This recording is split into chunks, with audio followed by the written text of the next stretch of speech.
तो पुण्यों का फल है श्रीमद् भागवत। इससे पुण्य नहीं मिलेगा, इससे तो प्रेम मिलेगा, भगवान का प्रेम मिल जाएगा। और पुण्य खत्म हो सकते हैं। हम कितने भी पुण्य कर लें, पर स्वर्ग में जाएंगे, कुछ दिन बढ़िया ठाट बाट मिलेगा, अच्छे से रहेंगे, बढ़िया सेवक सेविकाएं मिलेंगी। क्यों? क्योंकि हमने पुण्य किया है। पर जैसे ही हमारा पुण्य खत्म होगा तो उसी स्वर्ग में जहां हमारी खूब सेवा हो रही थी, वही लोग हमें धक्का देकर निकाल देंगे। ऐसे समझिए, कहीं आप होटल में गए, वीआईपी होटल में कहीं रुके हैं आप, तो जब तक आपके पास पैसा है, जब तक मनी है ना, तब तक ही आप उस होटल में रह सकते हैं। और जैसे ही खत्म हो जाएगा तो वही लोग जो आपकी सेवा कर रहे थे वही आपको बाहर निकाल देंगे। तो ये पुण्य क्या है? ये पुण्य खत्म होने वाला है, क्षीण होने वाला है। लेकिन प्रेम, प्रेम कभी क्षीण नहीं होता। भगवत प्रेम कभी क्षीण नहीं होता, यह तो हमेशा बढ़ता ही जाता है। इसलिए श्रीमद् भागवत प्रेम प्राप्ति का ग्रंथ है।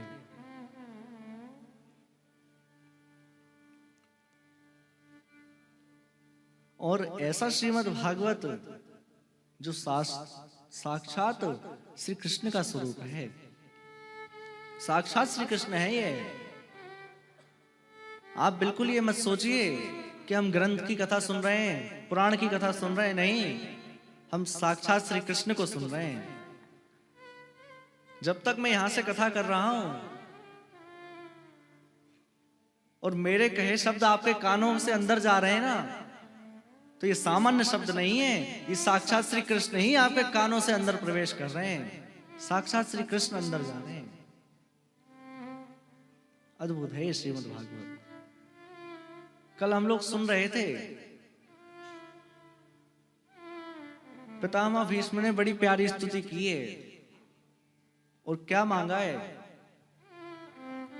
कि अंतिम समय तक, जब मेरा अंतिम समय होना, जब मेरा आखिरी समय हो, तब आप ऐसे मुस्कुराते हुए खड़े रहें सामने, ऐसे ही मुस्कुराते रहें। और ठाकुर जी जब तक पितामह भीष्म के प्राण नहीं निकल गए, तब तक भगवान श्री कृष्ण सामने ही खड़े रहे।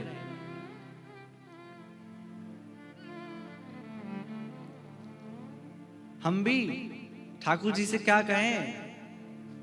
भगवान हमें ऐसी मौत देना, हमारी ऐसी मृत्यु देना। कैसी? किसी ने कहा है, ए मौत तू जब आना जब मैं वृंदावन में हूं। ए मौत तू तब आना जब मैं वृंदावन में हूं। क्यों? ताकि तुझे आने में मजा आए और मुझे जाने में मजा आए। ठाकुर जी से प्रार्थना करें कि प्राण हर कहीं ना छूटे हमारे। जब हम वृंदावन में हों, हमारे सामने ठाकुर जी खड़े हों, मुस्कुरा रहे हों, ठाकुर जी की छवि हमारे मन में हो, ऐसी छवि हमारे मन में बसी है, और ऐसे समय पर हमारे प्राण छूटे। भगवान से प्रार्थना किया करें। हम लोग मांगते हैं भगवान से, हे भगवान हमें खूब पैसा मिल जाए, खूब सुख समृद्धि मिल जाए।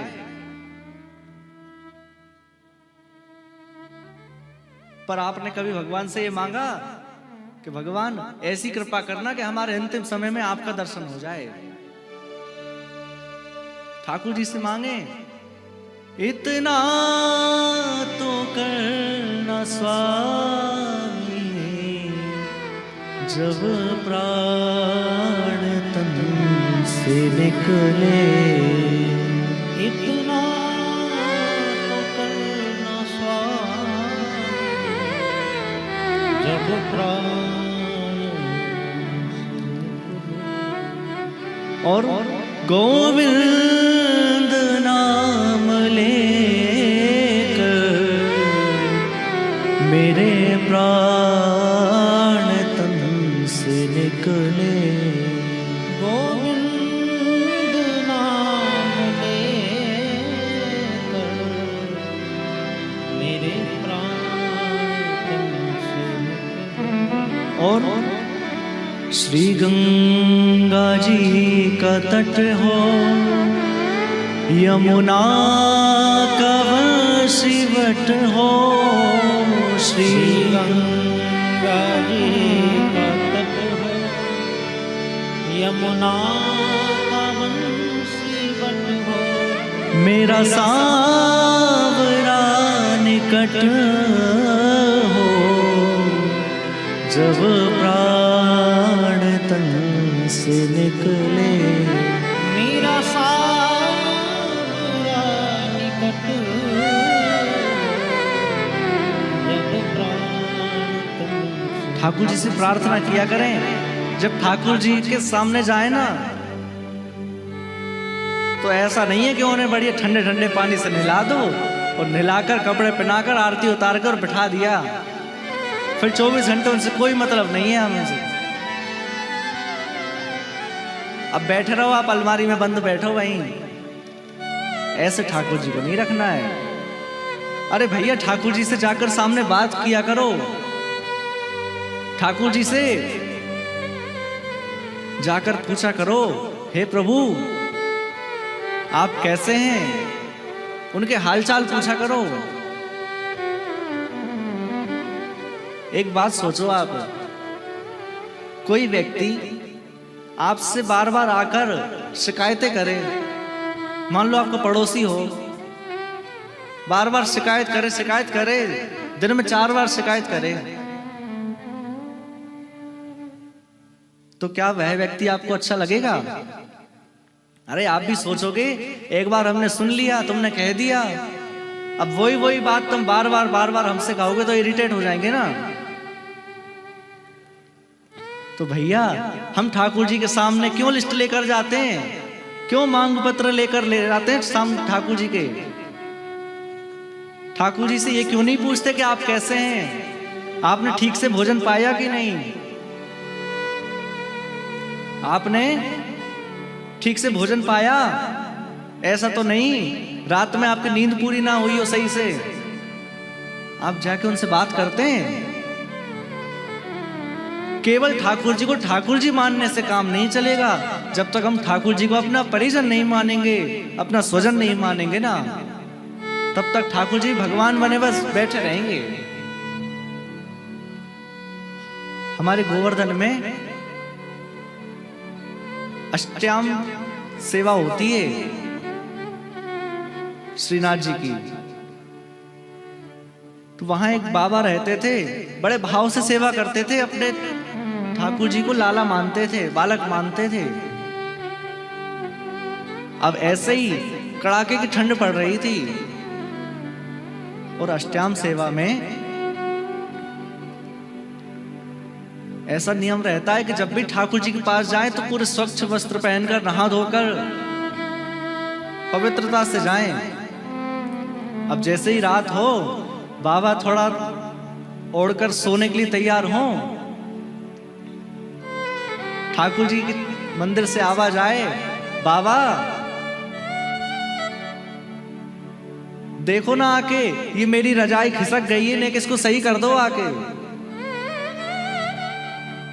आके सही कर दो। अब बाबा उठे, उतनी रात में ठंडे पानी से नहाएं और नहाकर स्वच्छ वस्त्र पहनकर मंदिर में जाएं, ओढ़ने का वस्त्र सही करके लाला को सुला के फिर वापस आए। थोड़ी देर बाद फिर आवाज आए, बाबा देखो ना ये रजाई फिर से खसक गई है, इसको सही कर दो आके। बाबा फिर गए, फिर सही करी। तीसरी बार भी यही हुआ, जैसे ही बाबा आकर लेटे,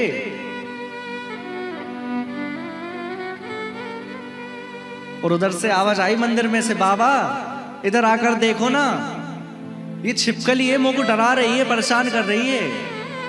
मुंह को छिपकली से डर लगे, आप इस छिपकली को मुंह से दूर कर दो। अब बाबा खींच गए, उठ के बैठे और कहने लगे, तुमने कंस रावण को मार दिया जब तुम्हें डर नहीं लगा? अरे तुमने इतने सारे राक्षसों को मार दिया जब तुम्हें डर नहीं लगा, और इतनी सी छिपकली से डर रहे हो? अरे बड़े बड़े संत महात्मा कथावाचक कथा में कहते हैं कि जिसके डर से काल भी डरता है, और तुम कह रहे हो छिपकली से डर लग रहा है। कुछ नहीं, तुम मुझे खिजा रहे हो बस, और कुछ नहीं है। ठाकुर जी भी उठ के बैठ गए अपनी सैया से, और बैठकर क्या बोलने लगे, देखो लाला, देखो बाबा, या तो मुंह को अपना लाला मान लो, या फिर मुझे भगवान मान लो। अरे कंस रावण को तो भगवान ने मारा है, या तो भगवान मान लो, और लाला मानते हो तो मुझे छिपकली से, कॉकरोच से सबसे डर लगता है। और भगवान मानोगे फिर तो काल भी मुझसे डरता है, फिर तो मुझे किसी से भी डर नहीं है। आप निश्चय कर लो, मैं लाला हूं आपका। भैया ठाकुर जी लीलाएं करते हैं अपने भक्तों के संग, हम उनको भगवान मान के पूछते रहते हैं बस। वह हमारे परिवार के सदस्य हैं, परिवार के हैं वो। किसी ने मीराबाई से पूछा कि ये जो तुम्हारे गिरधर गोपाल है ना, ये कितने के आए? कितने के आए तुम्हारे गिरधर गोपाल जी? तो मीराबाई क्या कह रही हैं कि कोई धातु के थोड़ी है जो पूछ रहे हैं कितने के आए। कोई कहे सस्तो, कोई कहे महंगो, कोई कहे सस्तो, कोई कहे महंगो, कोई कहे सस्तो, कोई कहे महंगो, कोई कहे सस्तो, कोई कहे महंगो। पर ये तो आवत प्रेम के मोल रे, ये तो आवत प्रेम के मोल। मैंने लियो री गोविंदा मोल रे, मैंने लियो री गोविंदा मोल रे, मैंने लियो री गोविंदा मोल रे, मैंने लियो री गोविंदा। मीराबाई से पूछा कितने के हैं तुम्हारे ठाकुर जी?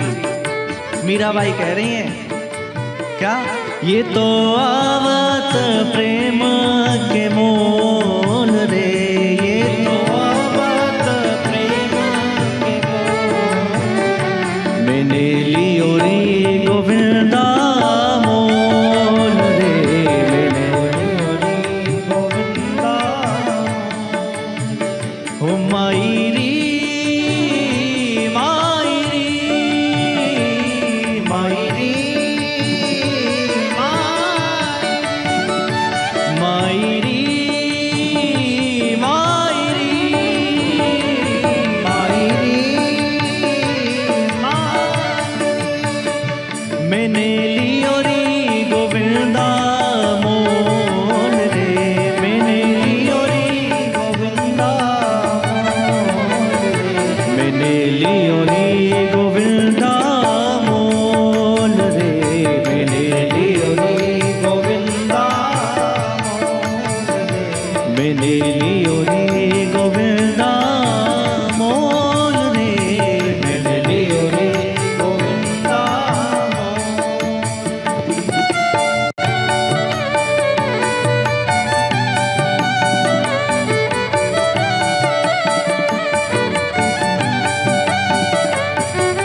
के प्रभु गिरधर नागर, मीरा के प्रभु गिरधर नागर, मीरा के प्रभु गिरधर नागर, मीरा के प्रभु गिरधर नागर। ओ ये तो आवत प्रेम के मोल रे, ये तो आवत प्रेम के बोल रे, मैंने लियो रे गोविंदा मोल रे, मैंने लियो रे गोविंदा मोल रे, मैंने लियो रे गोविंदा मोल रे, मैंने लियो रे गोविंदा मोल रे। ठाकुर जी भगवान नहीं है, ठाकुर जी हमारे घर के सदस्य हैं। पितामह भीष्म ने बड़ी सुंदर बात मांगी और हम लोगों ने कल सुन लिया था कि राजा परीक्षित को श्राप लग गया है और सुखदेव जी आ गए हैं। सुखदेव जी की पूजन वंदना की है, वो बिठाकर प्रश्न किया है कि गुरुदेव मरने वाले व्यक्ति को क्या करना चाहिए, मरण धर्मा को क्या करना चाहिए। सुखदेव जी हैं गुरु और परीक्षित जी हैं शिष्य। एक बात कहूं, यदि आपके हृदय में भगवत प्राप्ति की सच्ची इच्छा है ना, तो आपको गुरु ढूंढने कहीं जाना नहीं पड़ेगा, गुरु स्वयं चलकर आपके जीवन में आ जाएंगे। आपको कहीं जाने की आवश्यकता नहीं है। परीक्षित जी कहीं गए थे, सुखदेव जी स्वयं चलकर आए हैं परीक्षित जी के पास। गुरु की हमारे जीवन में बहुत आवश्यकता है। कुछ लोग कहते हैं हमने तो भगवान श्री कृष्ण को ही गुरु मान लिया है, कृष्णम वंदे जगत गुरु। अरे भैया वो बात सही है, पर आप ऐसे सोचो, आप किसी नदी के किनारे पर खड़े हैं, आपके पास नौका भी है, आपके पास पतवार भी है चलाने वाली, पर कोई नाविक नहीं है और कहें कि आप चला कर ले जाओ इसे, तो क्या आप चला पाओगे? इसी प्रकार गुरु कौन है? बोले गुरु इस भवसागर के नाविक हैं, इस भवसागर से पार लगाने वाले हैं गुरु।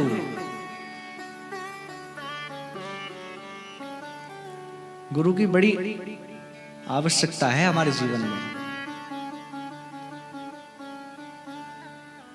वृंदावन के एक बाबा थे मनमोहन दास।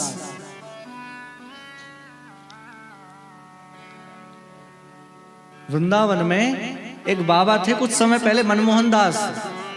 बड़े ध्यान से सुनना, बड़ा गंभीर चरित्र है ये। वृंदावन में एक बाबा है मनमोहन दास, उनके शिष्य हैं रामदास, उनके एक शिष्य हैं। और वह जो मनमोहन दास बाबा हैं, उनका नियम था कि जो मेरे ठाकुर जी की प्रसादी बनेगी वो किसी को दिखे ना, मतलब कहीं छुपी हुई तरफ में बने, वो किसी को दिखे ना प्रसादी बनते हुए। तो उन्होंने एक झोपड़ी तरह की बना रखी थी, उसी में भोजन बनता था, उसी में प्रसाद लगता था। अब उनका शिष्य था रामदास, वो उनका भोजन तैयार करता था।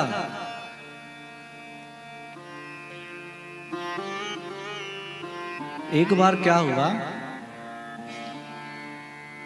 उनके शिष्य ने भोजन चढ़ाकर और कुछ लकड़ियां बीनने चला गया, और तभी वहां से कुछ अंग्रेज निकल रहे थे। तो देखा कि झोपड़ी में से धुआं निकल रहा है, कौन महात्मा है, देखें चलकर। और जैसे ही घास फूस हटाकर देखी तो कुछ नहीं दिखा, अंदर भोजन पक रहा था, कोई था नहीं अंदर। वापस ढांककर फिर से चले गए वो। अब यहां बैठे मनमोहन दास बाबा को पता चल गया कि ठाकुर जी की प्रसादी को किसी ने देख लिया है। अब तो महाराज भयंकर क्रोध आ गया, वहां से दौड़े, अरे रामदास आजकल तू बड़ा कामचोर हो गया है, रामदास बहुत लापरवाह हो गया है तू। दौड़कर आए, देखा कि रामदास है नहीं है, आवाज लगाई रामदास। रामदास उधर से लकड़ियां बीन कर ला रहा था उठाकर।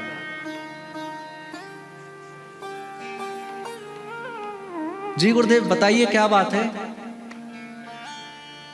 उन बाबा ने कहा, अरे तुझे पता नहीं आज हमारे ठाकुर जी की प्रसादी को किसी ने बनते हुए देख लिया, आज पता नहीं है तुझे। तो उस रामदास ने बोला कि गुरुदेव मुझे क्षमा करें, मैं लकड़ी बीनने चला गया था आज मैं लकड़ी बीनने चला गया था।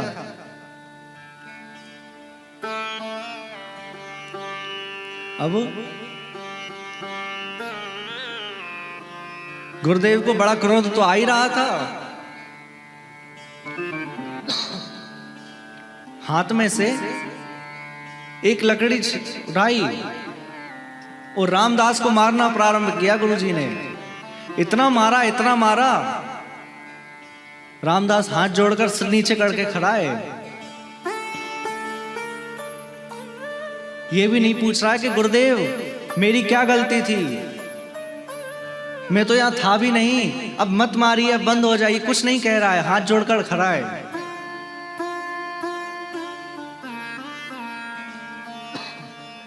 हाथ जोड़कर खड़ा है। अब गुरुदेव मारते मारते थक गए, पूरा शरीर लाल पड़ गया, सूज गया शरीर। जब थक गए तो वह लकड़ी वहीं पटक कर और अंदर आ गए। अब रामदास ने अपना वस्त्र सही किया, वस्त्र सही कर कर लकड़ी ले जाकर रखी सब अंदर कुटिया में, और पुनः स्नान किया। फिर पुनः ठाकुर जी के पूरे बर्तन धोए, पुनः फिर से भोग तैयार किया, भोग बनाने लगा फिर से। अब देरी हो गई थी, 5 साढ़े 5 बज गए शाम के। भोग तैयार कर कर ले गया, ठाकुर जी को भोग लगाया, गुरुदेव को भोजन पवाया, और भोजन पवाकर गुरुदेव तो विश्राम में चले गए और रामदास वहीं बैठा है, गुरुदेव के पैर दबा रहा है, चरण दबा रहा है, चरण दबा रहा है रामदास। और दबाते दबाते रामदास की आंखों में से एक अश्रु, एक आंसू नीचे गिरकर चरण पे गिर गया गुरुजी के। तो गुरुजी उठे, बोले अरे रामदास क्यों रो रहे हो, क्या बात है, मैंने तुम्हें मारा इसलिए रो रहे हो, तुम्हें लग गई ज्यादा इसलिए रो रहे हो, किस लिए रो रहे हो। बोले गुरुदेव मैं इसलिए नहीं रो रहा हूं कि आपने मुझे मारा या आपने मुझे क्रोध किया, नहीं, मैं इसलिए रो रहा हूं गुरुदेव कि आज मेरी वजह से आपको इतनी देर भूखा रहना पड़ा, आज मेरी वजह से ठाकुर जी को भूखा रहना पड़ा, इसलिए मुझे रोना आ रहा है। अब यह सुनकर तो गुरुदेव ने उसको गले से लगा लिया, और जहां लाल पड़ा हुआ था ना, वहां जैसे ही हाथ लगाया तो थोड़ी सी आह की आवाज निकल गई रामदास के मुंह से। गुरुदेव बोले कि देखो अब तुम चिंता मत करो, मैं तुम्हें वचन देता हूं कि ठाकुर जी तुम्हें दर्शन अवश्य देंगे, अब तुम्हें दर्शन देंगे ठाकुर जी, तुम बिल्कुल उदास मत हो। अब गुरुजी तो सो गए, रामदास भी सो गया। अब जैसे ही प्रातः काल हुआ, गुरुजी का नियम था कि वृंदावन की परिक्रमा लगाने जाते थे नित्य प्रति। साथ में कुछ चेले रामदास और गुरुजी जाते थे। अब जैसे ही प्रातः काल हुई, गुरुदेव ने कहा चलो परिक्रमा के लिए चलते हैं। रामदास से चलते नहीं बन रही थी, बड़ी मुश्किल से उठकर तैयार हुआ और परिक्रमा के लिए जाने लगा। अब आगे आगे गुरुदेव चल रहे हैं, पीछे पीछे रामदास चल रहा है। वैसे नित्य प्रति आगे चेला चलता है, आगे रामदास चलता है, पीछे गुरुजी चलते हैं। आज पीछे चल रहा है रामदास, साथ में कुछ साथी हैं। एक जगह गिर गया रामदास, और जैसे ही गिरा तो और जो साथी थे उन्होंने आकर देखा, अरे रामदास उठो, देखो गुरुजी आगे निकल रहे हैं, उठो जल्दी, क्या हो गया तुम्हें? हाथ लगाकर देखा तो रामदास को भयंकर बुखार था, बहुत ज्यादा बुखार था। रामदास ने कहा कि भैया तुम बस मेरे गुरुजी को बुला लाओ, मुझे लगता है अब मेरे जीवन की परिक्रमा हो चुकी है पूरी, अब जल्दी से गुरुजी को बुला लाओ मेरे पास। साथी तुरंत दौड़कर पहुंचे गुरुजी के पास और बुलाकर लाए। गुरुजी ने आकर देखा, क्या हुआ रामदास? रामदास कहता है, गुरुजी मुझे अब लगता है कि मेरे जीवन की परिक्रमा पूरी हो चुकी है, अब मेरा अंतिम समय चल रहा है। गुरुजी कहते हैं, हट पागल, ऐसा नहीं बोलते हैं, ऐसा नहीं बोलना चाहिए, उठो जल्दी उठो। रामदास कहने लगा, भगवान मैं सत्य कह रहा हूं, मुझे पूरा प्रतीत हो रहा है कि अब मेरा अंतिम समय है। अब बस मेरी एक ही प्रार्थना है आपसे कि मेरी गुरु निष्ठा आप में है, तो मैं यही चाहता हूं कि जब तक मेरे प्राण ना निकले आप मेरे सामने ही खड़े रहें,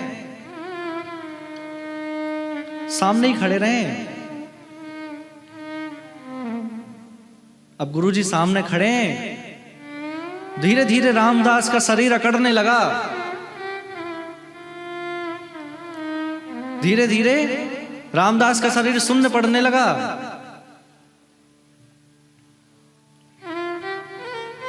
और रामदास के गले से आवाज नहीं निकल रही है। रामदास कह रहा है, गुरुजी मुझे केवल आपके दर्शन करने, आपके दर्शन करके मरना चाहता हूं मैं। गुरुजी ने कहा, अरे पागल मैं ही तो हूं, और कौन है यहां पर? बोले, गुरुजी आप तो हो ही, पर आपके बगल में एक छोटा सा बालक खड़ा है, उसके सिर पे मोर मुकुट है, हाथ में वंशी है उसके, मैं केवल आपके दर्शन करके मरना चाहता हूं। गुरुजी समझ गए कि ये और कोई नहीं दिख रहा है इसको केवल ठाकुर जी ही दिख रहे हैं, ठाकुर जी दर्शन देने पधारे हैं इसको।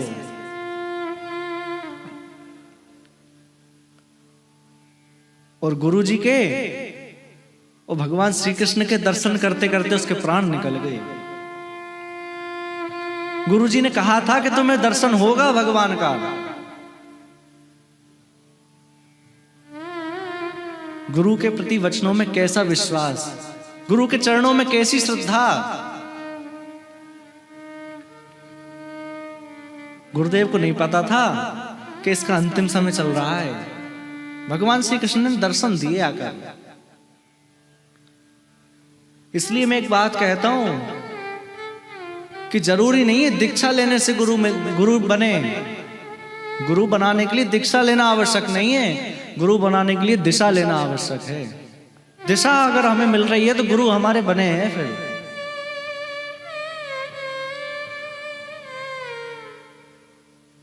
बड़ा सुंदर चरित्र है इनका। और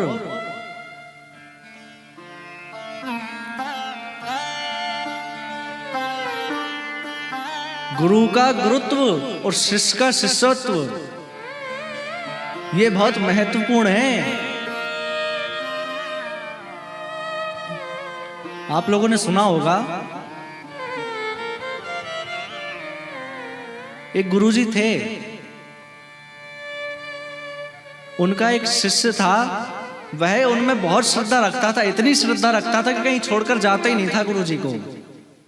कहीं नहीं जाता था।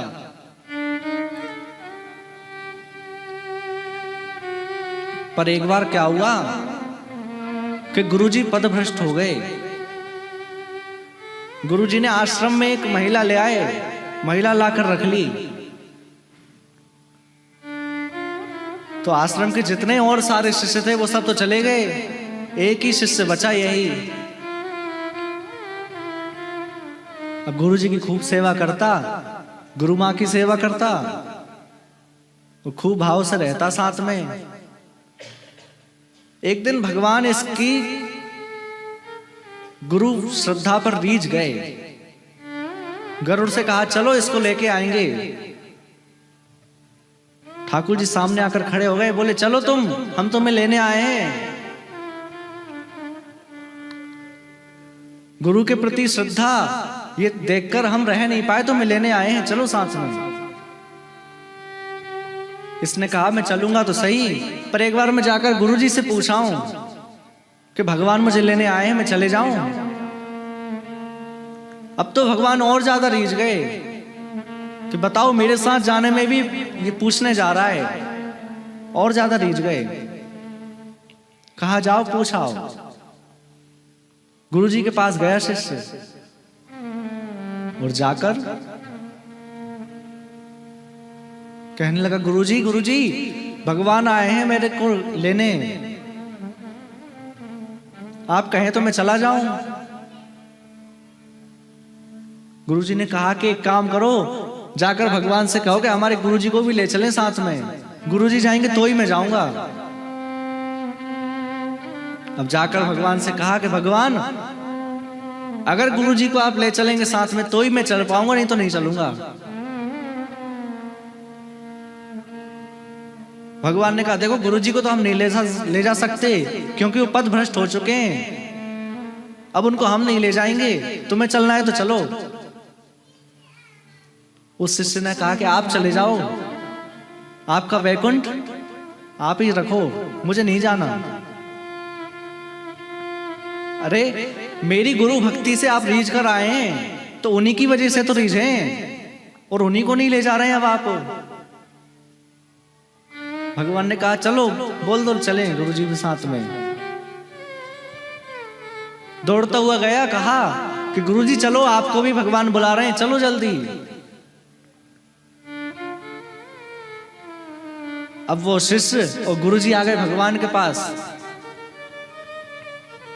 गुरुजी ने कहा कि मैं जब जाऊंगा जब तुम्हारी गुरु माँ जाएंगी, मैं जब जाऊंगा जब ये जाएंगी साथ में।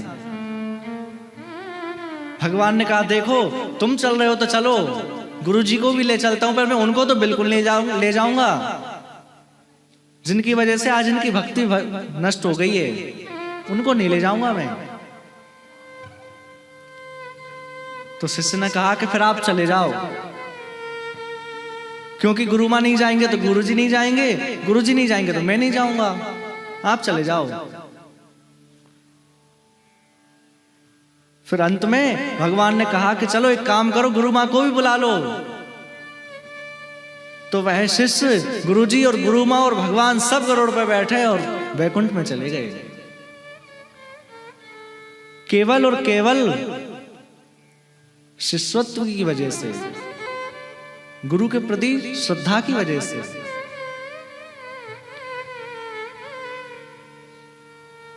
गुरु के चरणों में श्रद्धा हो ना तो भैया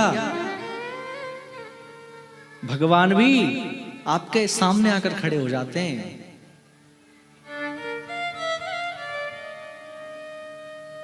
पर कलयुग में गुरुजी भी बदल गए। अब कुछ कुछ गुरुजी कलयुग में बदल गए हैं। कैसे कैसे गुरुजी होते हैं कलयुग में। एक गुरुजी थे, उन्होंने चेला से कहा चेला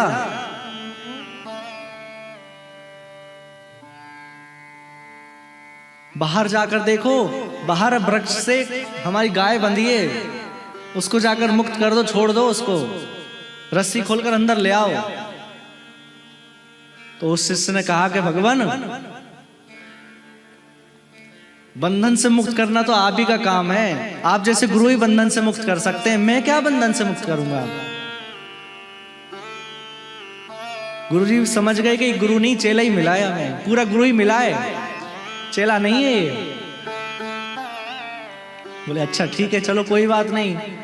अब कुछ समय बाद गुरु जी ने फिर कहा कि ऐसा करो, बाहर देख कर आओ, वर्षा हो रही थी अब बंद हो गई कि नहीं हुई। तो उस शिष्य ने कहा कि गुरुजी ये जो आपके बगल में बिल्ली बैठी है ना, ये अभी अभी बाहर से ही आई है, आप हाथ पैर कर देख लो, गीली हो तो समझ लेना हो रही है, और सूखी हो तो समझ लेना कि बंद हो गई। गुरुजी ने हाथ जोड़ लिए। अब रात्रि हुई, और जैसे ही रात्रि हुई तो गुरुजी ने फिर कहा कि चेला एक काम करो, ये बाती जल रही है इसको बुझा दो, इसको बुझा दो। तो शिष्य कहता है कि गुरुजी रामचरितमानस में लिखा है आंख बंद कर लो, कुछ नहीं दिखता फिर सामने, आप तो आंख बंद करके सो जाओ, आंख बंद कर लो आप। गुरुजी ने हाथ जोड़ लिए। अब जैसे ही प्रातः वेला हुई, सुबह हुई, कुछ भक्त लोग पधारे और मठ मंदिर पर कुछ प्रसाद चढ़ा गए। गुरुजी को दिया प्रसाद, तो गुरुजी ने कहा अरे चेला आ जाओ प्रसाद पालो, बढ़िया देखो शुद्ध देसी घी के लड्डू आए हैं, प्रसाद पालो। गुरुजी ने सोचा कि बहुत आलसी है, नहीं खाएगा, बहुत ज्यादा आलसी है, पूछ तो लें एक बार। तो शिष्य दौड़ता हुआ चला आ गया और कहने लगा गुरुजी मैंने आपकी 3 आज्ञाएं नहीं मानी, अब नहीं मानूंगा ना तो मैं नरक में चला जाऊंगा, इसलिए मुझे अब तो पाना ही पड़ेगा। ऐसे भी शिष्य होते हैं। और बस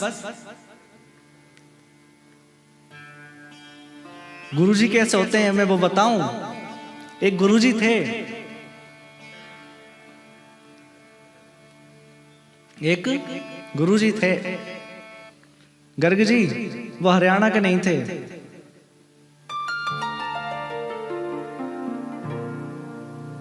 तो वो गए कहीं किसी समुद्र के किनारे, साथ में चेला घूम रहा था उनके पीछे पीछे। अब समुद्र के किनारे घूम रहे थे तो गुरुजी ने देखा एक बोर्ड लगा हुआ है, उस पे लिखा है डूबते हुए को बचाने को 500 रुपए इनाम है। तो गुरुजी ने कहा कि एक काम करो चेला, तुम डूबने का नाटक करना, मैं तुम्हें बचा लूंगा आकर। तो 100 रुपए तुम रख लेना, 400 मैं रख लूंगा। उसने कहा गुरुजी थोड़ा तो बढ़ाओ, थोड़ा बढ़ाओ। तो गुरुजी ने कहा एक काम करो 250 तुम रख लेना, 250 मैं रख लूंगा। अंदर चला गया समुद्र में। अब यहां बढ़िया गुरुजी लेकर और पेटीज खा रहे हैं किनारे पर घूमते घूमते। चेला से कह रहे हैं थोड़ा और अंदर जाओ, और अंदर, थोड़ा और अंदर चला गया चेला। अब सही में ही डूबने लगा। तो उसने कहा गुरुजी मुझे बचाओ, मैं डूब रहा हूं। अरे गुरुजी आप 500 मुझसे और ले लेना, लेकिन मुझे बचा लो। गुरुजी कहे हूं मैं नहीं बचाऊंगा। अरे गुरुजी आप 2000 ले लेना, लेकिन मुझे बचा लो, मुझे 1 रुपए मत देना, बस मुझे बचा लो। गुरुजी कहे हूं क्यों? क्योंकि दूसरी तरफ एक और बोर्ड लगा था, उस पे लिखा था लाश को निकालने वाले को 5000 रुपए इनाम। गुरुजी सोच रहे थे बढ़िया है 5000 मिल जाएंगे, पर भैया गुरु के प्रति हमारी श्रद्धा होनी चाहिए।